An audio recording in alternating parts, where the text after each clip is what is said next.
ఈరోజు మనమంతా కూడా దాదాపుగా 2 సంవత్సరాలు చంద్రబాబు నాయుడు గారు ప్రభుత్వం వచ్చి 2 సంవత్సరాలు అయిపోవస్తూ ఉంది. ఇక మరో 3 సంవత్సరాల్లో మాత్రమే మిగిలి ఉన్న పరిస్థితులు కనిపిస్తూ ఉన్నాయి. ఈ 2 సంవత్సరాలలో చంద్రబాబు నాయుడు గారి వల్ల ప్రజలకు కానీ, అక్క చెల్లెమ్మలకు కానీ, మరీ ముఖ్యంగా ప్రజల్లో ఉన్న అక్క చెల్లెమ్మలకు కానీ, ప్రజల్లో భాగంగా ఉన్న రైతన్నలకు కానీ, ప్రజల్లో భాగంగా ఉన్న మరీ ముఖ్యంగా యువతకు కానీ, ఏ ఒక్క సెక్షన్కైనా కూడా కనీసం ఒక్క మంచన్నా జరిగిందా అని చెప్పి నేను అడుగుతా ఉన్నాను ఈరోజు. ఎందుకనంటే చంద్రబాబు నాయుడు గారు అధికారంలోకి వచ్చిన తర్వాత జరిగింది ఏమిటి అని చెప్పి ఒక్కసారి మనం వెనక్కి వెళ్ళి బేరీజు వేసుకుంటే జరిగింది ఏమిటి అని అంటే, ఇంతకుముందు మన ప్రభుత్వంలో ఉన్న పథకాలన్నీ కూడా రద్దయిపోయిన పరిస్థితి ఈరోజు కనిపిస్తూ ఉంది. ఇంతకుముందు ఒక మాట అంటే ఒక మాట మీద నిలబడే నాయకత్వం ఉండేది.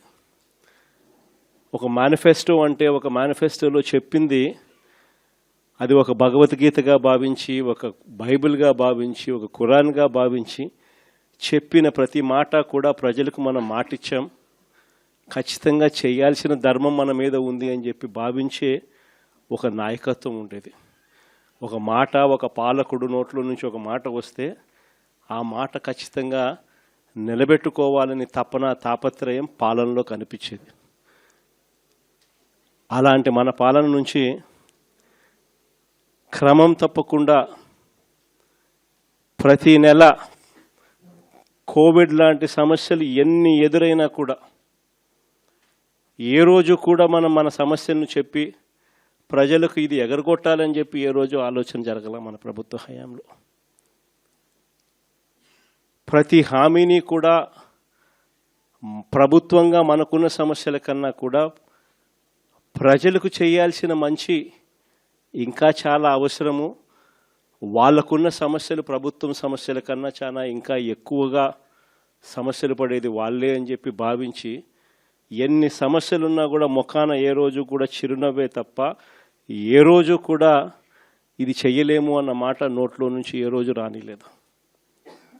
చిక్కటి చిరునవ్వుతోనే ఎన్ని సమస్యలున్నా కూడా ప్రజలకు చెప్పిన ప్రతి మాట కూడా చేయగలిగాము అని చెప్పి కూడా ఈరోజు కూడా సగర్వంగా తలెత్తుకుని చెప్పుకునే ప్రభుత్వం మనది. కానీ చంద్రబాబు నాయుడు గారు వచ్చిన తర్వాత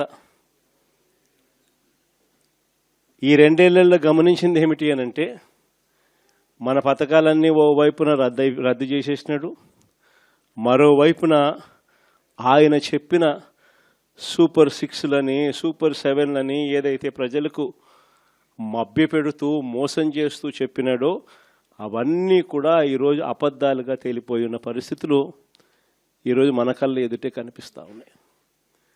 సూపర్ 6 అన్నాడు, సూపర్ 7 అన్నాడు. ఎన్నికలప్పుడు అయితే మామూలుగా మాట్లాడాల. వాళ్ళు చేసిన ప్రచారాలు అయితేనేమి, వాళ్ళు ఇచ్చిన అడ్వర్టైజ్మెంట్లు అయితేనేమి, వాళ్ళు ఇచ్చిన టీవీలో యాడ్లు అయితేనేమి, ఇంటింటికి వెళ్ళి బాండ్ల రూపంలో ఇదిగోమ్మ చంద్రబాబు నాయుడు సంతకం పెట్టినాడు, ఇదిగోమ్మ పవన్ కళ్యాణ్ సంతకం పెట్టినాడు, ఇదిగోమ్మ ఇద్దరు కలిసి సంతకాలు పెట్టించిన బాండ్ డాక్యుమెంటు. మీ ఇంట్లో ఎంతమంది పిల్లలు ఉన్నారా, మీ ఇంట్లో ఎంతమంది మహిళలు ఉన్నారా, మీ ఇంట్లో ఎంతమంది రైతులు ఉన్నారా, అందరికీ కూడా ఇదిగోమ్మ మీకు ఇంతింత రావాలి, ఇంతింత రావాలి, ఇంతింత రావాలి, ఇదిగో బాండు అని చెప్పి ఏకంగా ప్రతి ఇంటికి వెళ్ళి కూడా వీళ్ళు ఇచ్చిన బాండ్లు. సూపర్ 6 అని, సూపర్ 7 అని వీళ్ళు చేసిన మోసాలు ఇట్లా కూడా కాదు. నిజంగా కూడా మనం ఎవరం కూడా ఈ స్థాయిలో ఒక మనిషి అబద్ధాలు ఆడగలుగుతాడా, ఈ స్థాయిలో ఒక మనిషి మోసం చేయగలుగుతాడా అని ఎప్పుడూ కూడా బహుశా ఊహకు కూడా అందవు. ఎందుకంటే మామూలుగా ఇట్లాంటి అబద్ధాలు, ఇట్లాంటి మోసాలు ఎవరైనా చేస్తే 420 అని చెప్పి కేసు పెట్టి జైల్లో పెడతారు.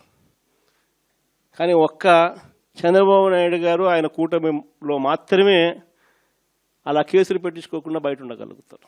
మన కళ్ళ ఎదుటే కనిపిస్తూ ఉన్న వాస్తవమైన స్వరూపం ఈరోజు రాష్ట్రంలో ఇది.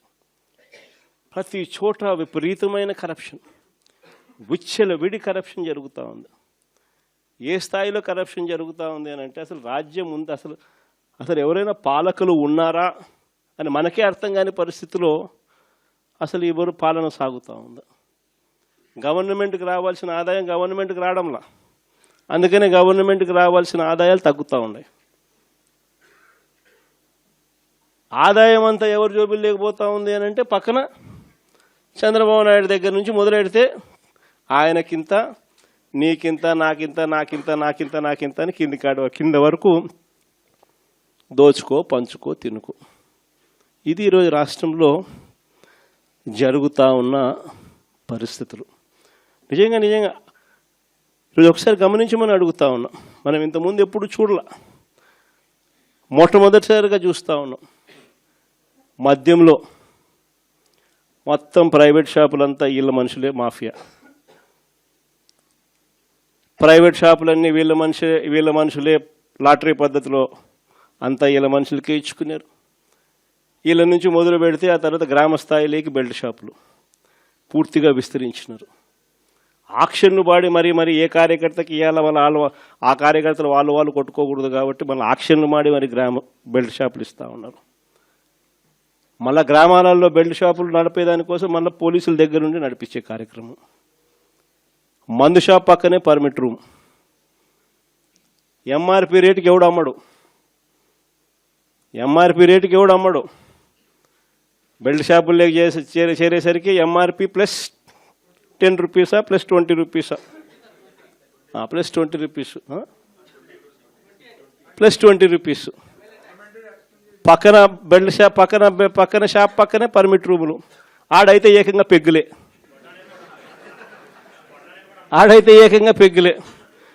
అంతటితో కూడా సరిపోదు అన్నట్టుగా ఏకంగా ప్రతి 4-5 బాటలకు ఒక కల్తీ బాటలు. గవర్నమెంట్కు మామూలుగా రావాల్సిన ఆదాయాలు రాకుండా ఎలా పక్కదావ పడతా ఉన్నాయో చూడండి. ఇసుకేమో మన హయాంలో సంవత్సరానికి 750 కోట్లు ఇసుకలో గవర్నమెంట్కి ఆదాయం వచ్చేది. 5 ఏళ్ళు కలిపి దాదాపుగా 3500 కోట్లు రాష్ట్ర ప్రభుత్వానికి ఆదాయం వచ్చేది ఇసుకలో. ఈరోజు ఇసుక అనేది ఫ్రీ అంటారు. ఎక్కడైనా ఇసుక ఫ్రీ జరుగుతుందా? పూర్తిగా దోచేసుకోవడమే. ఎక్కడ చూసిన మిషన్లు, ఎక్కడ చూసిన లారీలు, ఎక్కడ చూసిన టిప్పర్లు దోచేసుకుంటా ఉన్నారు. ఇసుక చూస్తే రేటు చూస్తే మనకన్నా డబుల్ రేటుకి అమ్ముతూ ఉన్నారు. మన ప్రభుత్వ హయాంలో అమ్మిన దానికన్నా డబుల్ రేటుకి అమ్ముతూ ఉన్నారు. రాష్ట్ర ప్రభుత్వానికి రావాల్సిన ఆదాయం 0. సిలికా, క్వాడ్స్, లాటరైట్, మీ ఇష్టం ఏ మినరల్ అయినా ఏదన్నా వేసుకో, అన్నిట్లోనూ లూటి.